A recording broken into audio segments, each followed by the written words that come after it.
नमस्कार। आज आप सभी लोगों के बीच में आने का मुख्य उद्देश्य दो महत्वपूर्ण मुख्य बातों पे फोकस करना है। एक, ऐसे लोग जो बीपीएससी 66वीं में अंतिम रूप से चयनित हुए हैं, फाइनली सेलेक्ट हुए हैं, उनके बारे में दो शब्द, और फिर जो जिनका सिलेक्शन नहीं हुआ उनको आगे क्या करना चाहिए, उनके लिए कुछ बातें। सबसे पहले इस चर्चा में बीपीएससी 66 में जो भी लोग चयनित हुए हैं, सेलेक्ट हुए हैं, उनको बहुत बहुत बधाई, बहुत बहुत शुभकामना। उनके उज्जवल भविष्य के रूप में, उज्जवल भविष्य के लिए हम लोगों की तरफ से एक सीनियर के रूप में, एक टीचर के रूप में आशीर्वाद, बहुत सारे आशीर्वाद। और वो बिहार में एक अधिकारी के रूप में जा कर के अपनी सेवाओं के माध्यम से बिहार के बदलाव के लिए कार्य करें, इस बात की आकांक्षा और शुभकामना भी। ये जो बीपीएससी 66 का रिजल्ट आया, तो ये रिजल्ट काफ़ी लोगों को एक तरह से जो कहा जाए कि बेरोजगारी थी, बड़े दिन से वो स्ट्रगल कर रहे थे सिलेक्शन के लिए, रिजल्ट के इंतजार में। तो वो सारी जो समस्याएं, वो सारे जो उनके स्ट्रगल थे, जो उनके उहापोह थे, मेरा सिलेक्शन होगा कि नहीं होगा, ये सारी बातें इस रिजल्ट के माध्यम से सेटल्ड हो गई हैं। इस जो अभी जो रिजल्ट आया, उस रिजल्ट से मैंने एक कमेंट भी लिखा था, और हमारे जो आस्था इसके व्हाट्सएप ग्रुप हैं उसमें सबको हमने शेयर भी किया था, और हमने उसको फेसबुक में जो मेरा पर्सनल था, प्लस फिर जो आस्था इसका, उसमें भी हमने उस कमेंट को, उसमें मेरा अपना जो निष्कर्ष है इस बीपीएससी 66 के रिजल्ट को लेकर के, तो उसमें लिखा था कि मैं यूट्यूब के माध्यम से और इस पे डिटेल में आऊँगा बातचीत करने के लिए। लेकिन ये चर्चा भी बहुत ज़्यादा तो बहुत लंबा नहीं करेंगे। हम लोग कोशिश करेंगे कि 20-25 मिनट में ये डिस्कशन हमारा पूरा हो जाए। कई लोगों ने, जिनका चयन नहीं हुआ है, उन्होंने भी हमसे पर्सनली रिक्वेस्ट किया कि सर आगे अब हमें क्या करना चाहिए, थोड़ा हमें रोड मैप बताइए, थोड़ा हमें गाइड करिए, क्योंकि बीपीएससी 67 का चैलेंज भी सामने है। और हम अब जो जिनका बीपीएससी 66 में नहीं हुआ है, वो बीपीएससी 67 के माध्यम से अपने ड्रीम को पूरा करने की कोशिश वो करेंगे। तो इस चर्चा को हम लोग संक्षिप्त ही रखेंगे, ज़्यादा उसको डिटेल में नहीं ले जाएंगे। तो यहाँ पर ये है कि मेरा निष्कर्ष क्या है। तो मेरा निष्कर्ष, पहला ही मेरा इसमें निष्कर्ष ये है कि बीपीएससी के द्वारा बिहार के जो बच्चे हैं, जो अधिकारी बनने का सपना देखते हैं, उनको उनके सपने को पूरा करने के लिए बार बार विकल्प, बार बार मौके दिए जा रहे हैं। थोड़े बहुत टेक्निकल कारण से थोड़े बहुत विलम्ब जरूर हो जा रहा है। जैसे इस बार 685 लोगों को अपने सपने को पूरा करने का मौका मिला है। और ये जो अचीवमेंट्स हैं, ये जो उपलब्धियां हैं, तो इस तरह के अवसर और भी आगे आते रह रहे हैं, पीछे भी आते रहे हैं, आगे भी आते रहे। माने उम्मीदों पर जो होप है, उसके विकल्प बने रह रहे हैं। एक ये मेरा, मैं बहुत इस बात को लेकर के प्रसन्न हूँ कि बच्चों के सामने जो सिलेक्शन पाने के ऑप्शन बार बार आ रहे हैं। ठीक है, जैसा कि 2018 से ही देखा जाए तो 56-59 का, फिर 60-62 का, फिर 63 का, फिर 64 का, फिर 65 का, ठीक है, फिर अभी 66 का, ये सारे विकल्प बच्चों को प्राप्त हुए हैं। तो एक तो ये है कि ये सकारात्मक है। जो सेकंड जो निष्कर्ष ये होता है कि जो जितने लोग, जैसे आस्था इसका जो व्हाट्सएप ग्रुप है, जिसमें सारे सेलेक्टेड लोग अपना फोटोग्राफ्स डाल रहे हैं या अपना बैकग्राउंड जो है, चाहे मैंने जो कुछ लोगों का देखा, तो ये एक इससे, इस रिजल्ट से ये भी, जब पहले भी यही था, पहले भी मेरा ओपिनियन, मेरा मानना यही था कि इसमें ऑलमोस्ट फेयर एग्ज़ाम होता है। क्योंकि मैं जिस तरह के लोगों का, जिस हम्बल बैकग्राउंड से लोग आ करके और बीपीएससी में फर्स्ट रैंक या सिलेक्शन पा रहे हैं, ठीक है, तो इससे ये जाहिर होता है कि बीपीएससी का एग्जाम ऑलमोस्ट फेयर, 100% मेरे अनुसार, मैं उसमें ऑलमोस्ट शब्द भी नहीं जोड़ना चाहूँगा, मैं 100%, अदरवाइज मैं यूट्यूब पे देखता हूँ लोग बहुत सारी आशंकाएं व्यक्त करते हैं, यूट्यूब चैनल चलाते हैं, चैनल के ऊपर बोलते हैं, लेकिन मैं उन विचारों से सहमत नहीं हूँ। मेरा अपना जो बच्चों का जो सिलेक्शन हो रहा है, उनके बैकग्राउंड को देख करके मुझे लगता है कि ये एग्ज़ाम बिल्कुल 100% फेयर ये सिलेक्शन हो रहा है। और जो भी लोग तैयारी कर रहे हैं, वो किसी भी इस तरह की बातों पर बीपीएससी में घपला घपला होता है, बीपीएससी में घोटाला होता है, बीपीएससी में इन सब बातों से अपना जो विंडो है, जो थॉट का विंडो है, उसको बंद करके बीपीएससी के सिलेबस में पीटी का जो चैलेंज है, जो मेंस का चैलेंज है, जो इंटरव्यू के चैलेंजेस हैं, उस पर वो फोकस करें। ठीक है, मेरा तो एक रिकमेंडेशन। दूसरा मेरा निष्कर्ष इसमें से ये है, तीसरा मेरा जो निष्कर्ष इसमें ये था कि अभी भी इस बार भी बीपीएससी 66 में जो कट ऑफ है जनरल कैटेगरी को अगर स्टैंडर्ड माने तो 454 है, और 454 मतलब कि ऑलमोस्ट 50%, 900 में से 454, और 537 कट ऑफ वो गया हुआ है, माने फाइनल कट ऑफ है, तो 537 में से 454 को घटा लेते हैं तो 83 मार्क्स है। इसका मीनिंग ये हुआ कि अगर जनरल कैटेगरी का कोई कैंडिडेट अगर मेंस में कट ऑफ पर भी क्वालिफाई करते हैं और वो इंटरव्यू में अपना बेस्ट ऑफ एफर्ट कर लेते हैं तो उनके सिलेक्शन के चांसेस बढ़ जाते हैं। जैसे मान लीजिए कोई 455 पे क्वालिफाई किया हुआ है और उसको इंटरव्यू में 83 मार्क्स आ गया तो उसका सर्टेन निश्चित उसका सिलेक्शन हो रहा है। इसका मीनिंग फिर यहाँ पे निष्कर्ष से क्या निकल के आ रहा है कि मेंस का एग्जाम अगर आपका बहुत अच्छा आपके एक्सपेक्टेशन के अकॉर्डिंग नहीं जाता है और आप मेंस इंटरव्यू के लिए कॉल हो जाता है तो आप अपना इंटरव्यू में अपना बेस्ट एफर्ट लगाइए। जो भी आपके अपना जो एक जो प्रेजेंस है और जो अपना नॉलेज है, वे ऑफ कम्युनिकेशन है, उन चीज़ों को सबको सुधारिए तो आपका फिर अभी भी विकल्प बचा हुआ, अभी भी ऑप्शन बचा हुआ, अभी भी आपका सिलेक्शन हो जाएगा। अर्थात मेंस सब कुछ मेंस डिसाइड नहीं कर रहा है, बीपीएससी में इंटरव्यू भी डिसाइड करता है। मेरा एक निष्कर्ष इसमें। इसके बाद एक निष्कर्ष ये होता है कि 454 क्या लाना। 454 का एक हिस्ट्री ये भी है कि बीपीएससी 64th में 445, उसके बाद 65th में उसी तरह से 456 और अब जा करके 454। इसका मीनिंग ये हुआ कि सीट की संख्या का ये जो कटअप है इसके ऊपर इम्पैक्ट नहीं पड़ रहा है। इसका फिर ये मीनिंग हुआ कि और ये 50% ही रह रहा है, ये ज़्यादा नहीं जा रहा है। इसका मीनिंग ये हुआ कि आप अगर बीपीएससी का जो सिलेबस है, मेंस का जो सिलेबस है, जीएस के दोनों पेपर और ऑप्शनल में आप बहुत कुछ पढ़ने के बदले जो कुछ प्रोबेबल, जो कुछ कॉमन टॉपिक्स हैं, जैसे हिस्ट्री कल्चर में जो हम लोग तो यूट्यूब पे हमारा बहुत सारा वीडियो पड़ा हुआ है जिसमें हमने सारा कंप्लीट सिलेबस एक तरह से लिस्ट लिखवा रखा है, तो उसमें जो कॉमन टॉपिक है उस पर भी अगर आप अच्छे से फोकस कर जाते हैं, वो सारी बातें अगर आपके पास याद है और उसमें जो कंसेप्ट और वर्ड हैं, जो फैक्ट है, उसके साथ अगर आपकी खेलने की स्थिति है, ठीक है, playing with words and sentence and concept, और उसको आप अच्छे से प्रश्न के क्वेश्चन के डिमांड के अकॉर्डिंग अगर परोस देते हैं, प्रेजेंट कर देते हैं, तो आपका ये 454 मार्क्स लाना आपके लिए बहुत मुश्किल नहीं है। तो ये 454 मार्क्स मेंस में लाना आसान है, बशर्ते आप सारे सिलेबस पर बेस्ट करने की कोशिश करने के बदले अदरवाइज जो विजिबल टॉपिक्स जो हम लोग निकालते हैं वो सब बेस्ट तरीके से करने चाहिए। ठीक है, उसके बाद भी हम लोग जैसे पेपर में कई बार जाके देखते हैं कि कुछ क्वेश्चन आगे पीछे रहते हैं। 8 क्वेश्चन आपको लिखना होता है, उसमें हो सकता है कि 2-3 क्वेश्चन जो करंट अफेयर्स के क्वेश्चन हैं या किसी और सेक्शन में वो सीधे क्वेश्चन नहीं आया, तो अब वो जो सीधे नहीं आया, ठीक है, तो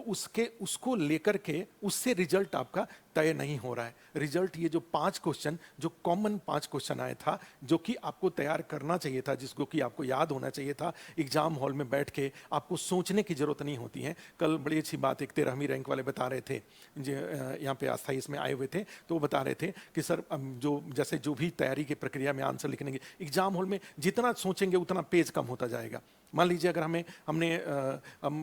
किसी क्वेश्चन में हमने 2 मिनट ज़्यादा सोच लिया तो हमारा 36 से 35 पेज हो जाएगा, और ज़्यादा सोच के लिखना पड़ा तो हमारा पेज, जैसे जैसे हमारे लिखते समय वो 3 घंटे में हमारे सोचने वाला पार्ट जितना ज़्यादा बढ़ते जाएगा, हमारे पेज उतने कम होते जाते हैं। पेज कम होने का मतलब ये होता है कि हमारे क्वेश्चन की क्वालिटी और प्लस चूंकि बीपीएससी में 400 वर्ड एक क्वेश्चन में, 400 वर्ड लिखना है एक क्वेश्चन में, और 8 क्वेश्चन है तो करीब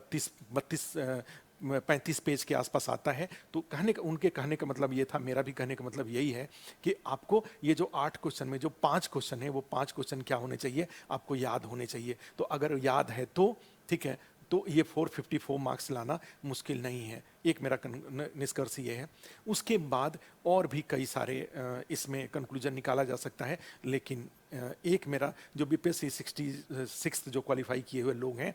उनके लिए, चूंकि इस बार के एग्जाम में एक डीएसपी वाले और जो होमगार्ड कमांडेंट का जो पोस्ट था, एडीटीओ का पोस्ट था, इस तरह के कुछ पोस्ट, कुछ बीएस का पोस्ट इस बार नहीं था, तो ऐसी स्थिति में फिर से एग्जाम देने की जरूरत पड़ेगी जो 66 वाले लोग हैं उनको। और मेरा मानना ये है कि डिपार्टमेंटल प्रमोशन के कंपैरिजन में एग्ज़ाम से प्रमोशन आसान है। तो जो लोग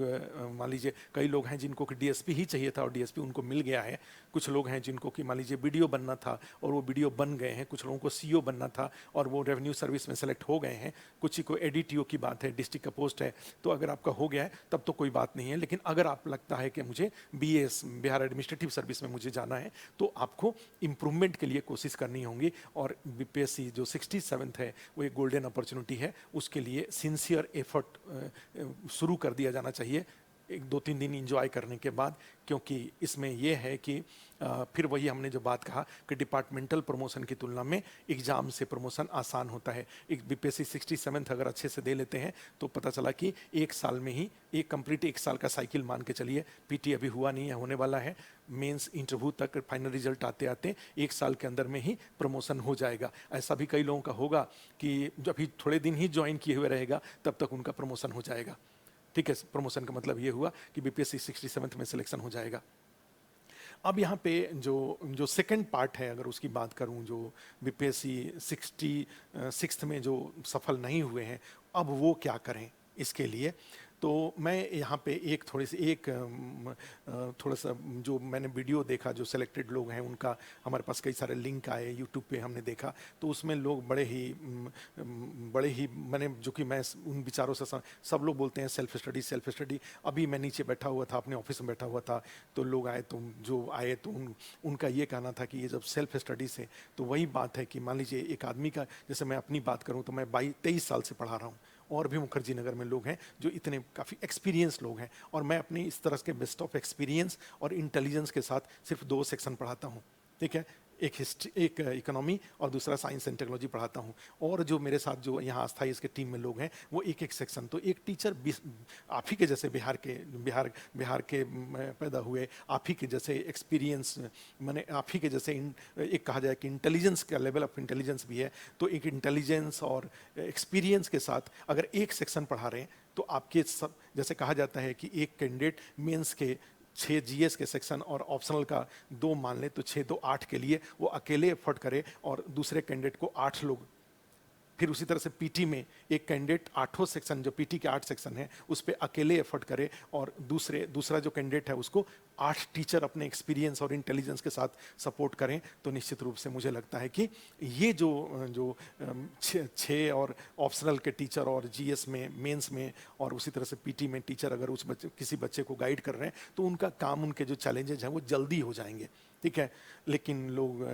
कई बार ऐसा भी माना जाता है कि प्रिपरेशन के पहले तो लोग बड़े हम्बल होते हैं, बड़े उदार होते हैं, कोचिंगों में आते जाते रहते हैं टेस्ट देने के लिए, नोट्स के लिए, या किसी मित्र से नोट्स लेकर के, या यूट्यूब के थ्रू या व्हाट्सएप के थ्रू नोट्स लेकर के। सब हमने ही हजारों नोट्स को अपने व्हाट्सएप के थ्रू लोगों को भेज रखा है, सारे पीटी के मेंस के नोट्स को भेज रखा है। ठीक है, इंटरव्यू में भी हमने जैसा कि बताया कि इंटरव्यू का इंपॉर्टेंस होता है और हम लोग अपने एक्सपीरियंस के अकॉर्डिंग बीपीएससी के में जो इंटरव्यू होता है उस इंटरव्यू की ज़रूरत के अनुसार, चूँकि वहाँ पे हमेशा ध्यान रखिएगा वहाँ पे कंसेप्चुअल इंटरव्यू नहीं होता है। बीपीएससी में मेजॉरिटी ऑफ जो इंटरव्यू होता है वो फैक्चुअल इंटरव्यू होता है, तो वहाँ की ज़रूरत के अनुसार स्मार्ट प्रिपरेशन कराने वाले और स्मार्ट प्रिपरेशन करने का तरीका यही होता है कि जैसी ज़रूरत हो वैसे यूपीएससी का इंटरव्यू देने जाते हैं मोड चेंज हो जाता है, बीपीएससी का इंटरव्यू देने जाते हैं मोड चेंज हो जाता है। तो बीपीएससी के इंटरव्यू की ज़रूरत के अनुसार जब इंटरव्यू की तैयारी कराई जाए तो उसमें आप जानते होंगे कि 15-17 मिनट 18 मिनट का इंटरव्यू होता है और उसमें 25-25 30-30 क्वेश्चन पूछ लिया जाता है। तो 25-30 क्वेश्चन तो कहाँ कंसेप्चुअल, मैंने जैसे पूछा जाए कि रसिया यूक्रेन वार के कारण के बारे में बताइए, कारण बताइए, इंडिया पर उसका क्या इम्पैक्ट पड़ा है और उसमें फिर इंडिया का जो स्टैंड है उससे आप सहमत है कि नहीं। तो इस पर तो 5-7 मिनट, तो इस तरह का इंटरव्यू अगर होगा तब तो 3-4 क्वेश्चन में ही 15-20 मिनट, और यूपीएससी में होता है 45 मिनट, 1-1 घंटा इंटरव्यू होता है। ठीक है, लेकिन जो बीपीएससी की जरूरत है, बीपीएससी में तो 15-17 मिनट में 25 क्वेश्चन वो पूछ लेते हैं, तो 25 क्वेश्चन पूछ लेते हैं, क्विक मोड में पूछते हैं। हम लोग भी यहाँ पे जब आईएएस में जाते हैं तो उस तरह के क्वेश्चन पूछते हैं और निश्चित रूप से वो एक्सपीरियंस कहा जाए वो संयोग नहीं कहा जाता है। जैसा कैंडिडेट का जो बायोडेटा है उसके अकॉर्डिंग हम लोग भी अपना और आस्था ये में थोड़ी दिक्कत इस बात की होती है कि एक एक दिन में 30-30, 35-35 लोग मॉक देने के लिए होते हैं। जो लोगों ने आस्था में मॉक दे रखा है या आस्था ये से जुड़े हुए लोग हैं वो सब लोग जानते हैं। तो हमारे पास भी एक टाइम का थोड़ा कंस्ट्रेन होता है, तो इस कारण से हम लोग भी बहुत खुल करके चीज़ों को ऑर्गेनाइज नहीं कर पाते हैं, संख्या ज़्यादा होती है। तो उसी क्रम में जैसे हमने देखा फर्स्ट रैंकर का जो इंटरव्यू देखा था, तो वो फर्स्ट रैंकर का इंटरव्यू हमने यूट्यूब पे डलवाया आस्था IAS में। इसलिए डलवाया कि जो भी तैयारी करने वाले लोग हैं वो देखें फर्स्ट रैंकर को, जो उनका ओरिजिनल जो सिलेक्शन के पहले का जो, और उससे देख करके उनको एक मोटिवेशन मिले कि जो फर्स्ट रैंक होते हैं या टॉप रैंकर होते हैं वो कुछ अलग नहीं होते हैं, वो आप ही के जैसे होते हैं, आप ही के बीच के होते हैं। ठीक है, हाँ, निश्चित रूप से कुछ चीज़ें उनके पक्ष में हो जाती हैं और इस कारण से वो फर्स्ट रैंक आते हैं या सिलेक्शन पाते हैं, और कई लोगों के साथ इस तरह की चीज़ें समय संयोग सही नहीं बैठता है या प्रिपरेशन में उनकी कुछ कमी रहती है, इस कारण से उनका सिलेक्शन नहीं होता है, लेकिन फिर सिलेक्शन हो जाता है अगर कंटिन्यू एफर्ट को जारी रखते हैं तो। मैं एक एग्जांपल आपको, BPSC के जो फर्स्ट रैंकर हैं उनका मैं देख रहा था, जो हम लोगों ने जो मॉक ले रखा था और फिर जो उन्होंने खुद ही एक बिहार तक एक यूट्यूब चैनल है उस पे जो अपने इंटरव्यू का एक्सपीरियंस उन्होंने बताया है, उन्होंने उसमें निश्चित रूप से उसमें उन्होंने आस्था का कोई जिक्र नहीं किया है कहीं। कोई मैंने देखा जो भी 40 मिनट का उनका इंटरव्यू था, लेकिन उसमें कहीं आस्था का जिक्र उन्होंने नहीं किया है, और हमें नहीं लग रहा है कि ऐसा पता नहीं क्यों उन्होंने किया। जो सच्चाई है वही बोलना चाहिए। और कहा जाता है कि इससे इसमें कोचिंग तो भाई, कोचिंग में भी जो लोग पढ़ा रहे हैं तो उसमें एक कंपोनेंट ऑफ पेमेंट होता है, क्योंकि वो पूरी सिस्टम को, व्यवस्था को बनाए रखने के लिए ये सारी चीज़ें ज़रूरत होती हैं। जैसे मैं दिल्ली की बात करूं तो दिल्ली में भाई बड़े सारे खर्चे होते हैं। आप क्लास में 5-5, 7-7 AC चलते रहता है, टीचर पढ़ा रहे होते हैं, सारे स्मार्ट बोर्ड और सारा होता है, रेंट होता है, ये सब बहुत सारे खर्चे होते हैं। तो उन खर्चों के लिए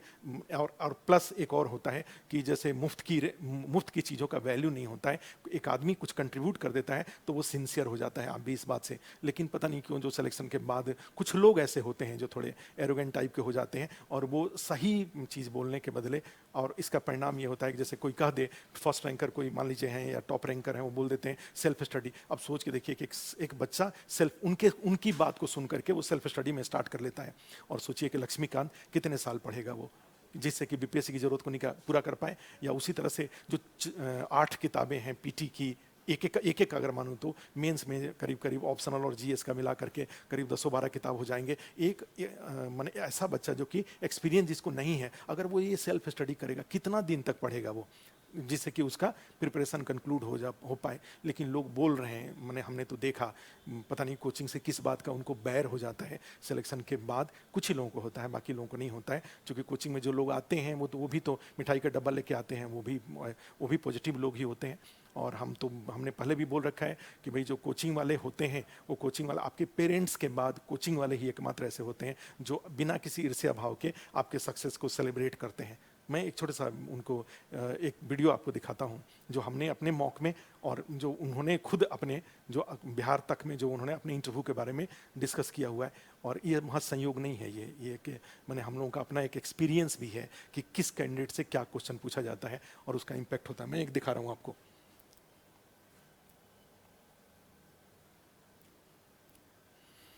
एक पहले इनका वीडियो देख। सिविल इंजीनियरिंग भी था, तो उन्होंने पूछा कि पुल ऐसे उड़ कैसे सकता है, हवा में कैसे उड़ सकता है, तो उन्होंने उससे पूछा। सुधीर, अब हम देखिए, इन्होंने कहा, ये क्वेश्चन इन्होंने खुद ही अपने तरफ से बोला है कि हवा में पुल कैसे उड़ जाता है। और मैं आपको अपने मॉक इंटरव्यू का वीडियो आपको दिखाता हूँ। अच्छा, एक चीज बताइए, अभी बिहार में एक पुल हवा में उड़ गया। Yes sir. और उसका civil engineering point of view से हम लोगों को सेटिस्फाई करिए कि उसमें जो इंजीनियर वहाँ सिविल इंजीनियर था वो दोषी नहीं है और वो नेचुरल घटना थी। सर ऐसे हवा में तो पुल नहीं उड़ सकता, जो प्रोग्राम उन्होंने। आप उस घटना को जानते हैं कि नहीं जानते हैं? सर सुना है 2-3 दिन पहले ऐसा हुआ था। 2-3 दिन नहीं, 10 दिन हो गया। तो सिविल इंजीनियर हैं तो थोड़ा सा उस पर ध्यान देना कि जो बिहार में ही हुआ था ना ये। कहाँ पे? देखिए, इतना कैजुअल रहिएगा कैसे होगा। अच्छा चलिए, ठीक है। इसी तरह के और भी इंटरव्यू के दौरान सेक्शन है, जैसे हमने जो थॉमस कॉप को लेकर के जो क्वेश्चन पूछा हुआ है वो खुद ही भी इस बात को, तो अब इस तरह से बड़े पिकुलियर टाइप के क्वेश्चन हैं और हम लोगों ने पूछा और जो इंटरव्यू कई जो अस्थायी इसमें मॉक इंटरव्यू हुआ, मॉक इंटरव्यू में इस तरह के क्वेश्चन पूछे गए, तैयार कराया। यहाँ तक हमने इनको फर्स्ट रैंक वाले को, आप इनका जो इंटरव्यू अस्थायी इसका यूट्यूब चैनल पे पोस्ट है उसमें देखिए, हमने जो टाई का नॉट है वहाँ तक ठीक करने के लिए सुझाव मैंने दे रखा है कि भाई एक छोटे भाई की तरह कि आप कैसे कैसे चीज़ों को प्रेजेंट करिए अपना आंसर। लेकिन जब वो उसको सिलेक्शन के बाद जब बोलने की बारी आती है तो ये छोटी छोटी चीज़ें भी लोग इसको रिकॉग्नाइज नहीं करते हैं। खैर कोई बात नहीं, सबका अपना अपना प्रोफेशनल अप्रोच है, जो भी सबका अपना अप्रोच है, उस अप्रोच के अनुसार लोग व्यवहार करते हैं और अकॉर्डिंगली फिर आगे उनका भविष्य तय होता है। खैर मैं इस बार के बीपीएससी 66 वाले में एक लाइन और बोलना चाहूँगा कि मेरे तीन जो बड़े ही प्रिय जो छात्र हुआ करते थे, जो बहुत दिन स्ट्रगल कर गए, ठीक है, स्ट्रगल करके, लेकिन अभी मैंने देखा, अभी इस बार के रिजल्ट में हमने देखा कि इन लोगों का चयन हो गया है। एक हैं राकेश हैं, राकेश पटना में हैं, और वो जब मैंने उनका देखा तो जो मेडिकल कंडीशन था, वो मेडिकल कंडीशन भी बहुत अच्छा मैंने नहीं देखा। तो और वो इंटरव्यू दे रहे थे, तो इस बार जो इंटरव्यू के बाद जब रिजल्ट की बारी आई तो मैंने ये लगा कि इस बच्चे का अगर नहीं हुआ तो बहुत गड़बड़ हो जाएगा। और उन्होंने खुद ही फ़ोन करके जब मुझे बताया कि सर मेरा सिलेक्शन हो गया, इसमें हो गया है, तो मुझे बहुत अच्छा लगा कि चलो एक इतने दिनों से, चूँकि पटना में वो मुझसे पढ़े थे, इतने दिनों से जो स्ट्रगल कर रहे थे, अब इनका फाइनल सिलेक्शन हो गया, ये अच्छा लगा। एक दूसरे कैंडिडेट थे जो मेरे बड़े ही खास हुआ करते थे, और बेचारे का दुर्भाग्य इस बात से होता था कि 56-59 में कटअप पर वो क्वालिफाई किए थे, और कटअप पर क्वालिफाई करने के बाद भी उनका 56-59 में उनके सारे मित्रों का हो गया था, लेकिन उनका नहीं हुआ था। अब सोच के देखो, कोई कटअप पर क्वालिफाई करे जितना मार्क्स चाहिए सिलेक्शन के लिए, और फिर उनका ना हो तो उस बच्चे को कितना खराब लगेगा। ये एक बड़ा ही एक दुर्भाग्यपूर्ण स्थिति थी, और लेकिन इस बार उनका सिलेक्शन हो गया है, ये बड़ी अच्छी बात, हमें बहुत अच्छा लगा। आबिद अख्तर जो उनका नाम है, तो ये बहुत अच्छा लगा। मेरा बड़ा अच्छा ओबीडियंट छात्र, पढ़ने वाले, उनके रूम पार्टनर्स थे आशुतोष सत्यम, जो झारखंड में डीएसपी बन गए, और वो बच्चा भी इक्वली पोटेंशियल था, और बताया हमने कि जैसे 56-59 में कटअप पर रह गया, और इस बार जाके 66 में, तो वो चाहिए पेशेंस कि चाहिए कि लगे रहेंगे तो एक न एक दिन सिलेक्शन हो जाएगा, और उस बच्चे का सिलेक्शन को सुन करके भी मुझे बहुत अच्छा लगा। तीसरा जो सुनील सक्सेना, एक डीएसपी इस बार बने हुए हैं, उनका भी मैंने देखा तो बहुत अच्छा लगा, क्योंकि बच्चा वो भी काफ़ी दिनों से यहाँ के मुखर्जी नगर में बड़े सिंसियर थे, काफ़ी मेहनत कर रहे थे, और नहीं हुआ था, लेकिन इस बार उनका डीएसपी में हो गया। तो ये बीपीएससी 66 के 3 मेरे बड़े ही कहा जाए कि एक इमोशनल सिलेक्शन है ये, और तीनों का सिलेक्शन अच्छा हुआ है। अब जो 67 की तैयारी के, जो बीपीएससी 66 में जिनका नहीं हुआ, ठीक है, अब वो क्या करें, तो इसमें ये आता है कि देखो, बीपीएससी 67 तो वैसे भी सबको दे रहा है, सब लोग दे रहे हैं। जिनका सिलेक्शन पहले बीएस और बीपीएस 2 की बात करें, उसमें कई लोग होते हैं जिनको बीपीएस अच्छा लगता है, और अदरवाइज जिनका बीएस, इनको छोड़ करके बाकी मोस्टली लोग बीपीएससी 67 दे रहे हैं। और बीपीएससी 67 को कंडक्ट करना भी बिहार के सरकार के लिए कितना बड़ा चैलेंज हो गया है, बीपीएससी के लिए कितना चैलेंज हो गया है, आप खुद भी इस बात को महसूस कर रहे हैं। तो अब यहाँ पर है कि अभी उसका डेट आ जाता तो ज़्यादा अच्छा रहता। डेट आ जाने से जो बाहर में बच्चे रह रहे हैं वो टिकट कराना होता है उनको, चाहे फ्लाइट का टिकट हो चाहे ट्रेन का। लेकिन अब नया सुनने को मिल रहा है कि नया जो चेयरमैन आ रहे हैं, नए चेयरमैन के आने के साथ ही बीपीएससी 67 का डेट डिसाइड होगा। और मुझे लग रहा है कि यूपीएससी का जो एग्ज़ाम है, मेंस का एग्ज़ाम है, उसके पहले या जस्ट उसके बाद बीपीएससी 67 का पीटी का एग्ज़ाम होगा। तो ऐसी स्थिति में जो उनका सिलेक्शन नहीं हुआ, या जो अन्य लोग जो कि इम्प्रूवमेंट दे रहे हैं, एग्जाम के थ्रू प्रमोशन की बात कर रहे हैं, या जो फ्रेशर हैं, वो उनके लिए एक रोड मैप क्या होना चाहिए, कई बार मैंने डिस्कस कर रखा है, लेकिन फिर भी एक बार डिस्कस कर दूं कि बीपीएससी 67 का जो पीटी दिए और आपका 100 के नीचे आ रहा है, तो आपको अपने 12 घंटे की प्रिपरेशन का 8 से 10 घंटा टाइम पीटी पर देना चाहिए। जिनका 100 के ऊपर था, वो अपने जो पेपर था उस पेपर को एनालिसिस करके जहां उनकी कमजोर स्थिति है, उस कमजोर स्थिति को वो ठीक करें। और ऐसे लोग जो कि जिनका पीटी बिल्कुल 115, 120, 110 इस तरह से सही हो रहा था, वो लोग अपने 12 घंटे की तैयारी में करीब 8 से 10 घंटे का टाइम मेंस पर दे लें। और 3 से 4 घंटे का टाइम डेली वो पीटी पे दिया करें, और उस बीच में संडे का एक दिन रख लें, उस दिन क्वेश्चन का प्रैक्टिस करें, ठीक है। लेकिन वो जो ये बाकी जो उनका मेजॉरिटी ऑफ टाइम ऐसे लोगों का जो बीपीएससी के 66 में जिनका सिलेक्शन नहीं हुआ वो, प्लस जो प्रमोशन के लिए जो एग्ज़ाम देंगे वो, प्लस जो नए लोग जो बीपीएससी 67 में से शामिल हो रहे हैं, और जिनका बीपीएससी 67 का जो एग्ज़ाम कैंसिल हुआ था उसमें जिनका 110 से या 100 से ऊपर है, तो वो लोग अपने टाइम का मेजॉरिटी ऑफ टाइम मेंस की तैयारी पे, चूँकि मेंस हमेशा ध्यान रखिए, जैसा कि पहले हमने डिस्कशन में कहा हुआ है कि एग्जाम हॉल में सोचने की जरूरत ना पड़े, क्वेश्चन दिखे और क्वेश्चन के साथ आपके दिमाग में पूरा उसका थॉट प्लान आ जाए कि मुझे कैसे क्वेश्चन को आगे बढ़ाना, कैसे इसके आंसर को आगे बढ़ाना है, कहाँ कौन सा डायग्राम देना है, कहाँ ये ब्रेन मैप एकदम दिमाग में बन जाए, और आप चीज़ों को लिखते, जो भी 15-20 मिनट का टाइम है उसके अकॉर्डिंग आपका क्वेश्चन आगे बढ़ता रहे, और कम से कम 5 से 6 क्वेश्चन ऐसा हो जो बेस्ट आप परोस सकें, ठीक है। वो स्थिति में बाकी 2 क्वेश्चन अगर मान लीजिए आता है जिसमें आपको अपने माइंड और कम शब्दों में भी लिखने की मजबूरी आती है, तो वो कभी आपको आपकी सफलता में बाधक वो नहीं बनेगा, ठीक है। तो ये अप्रोच इसमें से आता है। तो मैं ऐसे लोगों के लिए जो कि बीपीएससी 66 में जिनका नहीं हुआ, उनके लिए वो मेंस का पे पढ़ते रहें, तब तक पढ़ते रहें जब तक कि डेट नहीं आ जाता, या फिर डेट जब अनाउंस हो जाता है उसके बाद थोड़े दिन टाइम हो, जो 12 घंटे का टाइम है उसमें 6 घंटा 7 घंटा या 8 घंटे का टाइम वो बिहार स्पेशल और करंट अफेयर्स वगैरह पे दे लेंगे, और बाकी टाइम फिर उस समय भी कुछ कुछ अपने जो भी उन्होंने हैंड नोट्स बना रखा है, छोटे छोटे नोट्स बना रखा है, सिनॉप्सिस तैयार कर रखा है, उसको जब भी 2-3 घंटे के आसपास, 2-3 घंटा अपना ऑप्शनल का, जीएस का, उसको देखते रहें वो, क्योंकि वहाँ से भी वैसे पीटी में सपोर्ट मिलता है। लेकिन तब जब डेट आ जाएगा, और डेट अगर मान लीजिए 20-25 दिन का टाइम रहता है, तब ऐसी स्थिति में मेंस की तैयारी को एकदम साइड कर देना होगा, कम कर देना होगा, और पीटी पर फोकस बढ़ा देना होगा। लेकिन जब तक डेट नहीं आ रहा है तब तक 12 घंटे के में कम से कम 10 घंटे के आसपास आप मेंस पर फोकस करिए, अपने पढ़ने के लेवल पर, याद करने के लेवल पर, और रफ प्रैक्टिस करने के लेवल पर। चीज़ों को, टॉपिक को हाथ में लेकर के बोल बोल के नहीं याद किया जाता है, इस लेवल पर आकर के चीज़ों को लिख लिख करके, डायग्राम बना बना करके उसको याद किया जाता है, और उस तरीके जिससे कि एग्जाम हॉल में जरूरत पड़े तो एकदम से आप उसको ठीक से अपने थॉट प्लान करके और आंसर, क्वेश्चन का जो आंसर है वो रिप्लाई कर सकें। तो ये बेस्ट ऑफ उपाय होता है। अब जो हुआ नियति का निर्णय है, आपको उससे दुखी तो जरूर होंगे, लेकिन फिर भी आप उसको नियति का एक निर्णय मान करके, और बीपीएससी 66 में जो सफलता नहीं मिली है तो उसको भूल जाइए, और उसमें जो कमियां रह गई उन कमियों को दूर करते हुए और दृढ़ निश्चय के साथ, चूँकि कहा जाता है कि जैसे कहा जाता है भगवान के घर देर है अंधेर नहीं है, अगर आपने ईमानदारी से मेहनत किया है तो आपका सिलेक्शन जरूर होगा। हमने 3 एग्जाम्पल भी आपको दिया, पहले का भी ऐसे कई सारे एग्जाम्पल रहे कि अगर आप लगे रहेंगे, अपनी कमियों को दूर करते रहेंगे, तो सिलेक्शन आपका जरूर हो जाएगा। तो आज इतना ही। कुछ बातें ऐसी हो सकती हैं कि जो कि आपको, चूँकि ये जो आज का डिस्कशन था वो बहुत ज़्यादा प्लान नहीं हो सकता था, ये दिल की बातें थी, तो दिल की बातें थी, तो इसमें थोड़े बहुत कई जगह आपको वाइब्रेशन मिलेगा, कहीं पे हो सकता है कि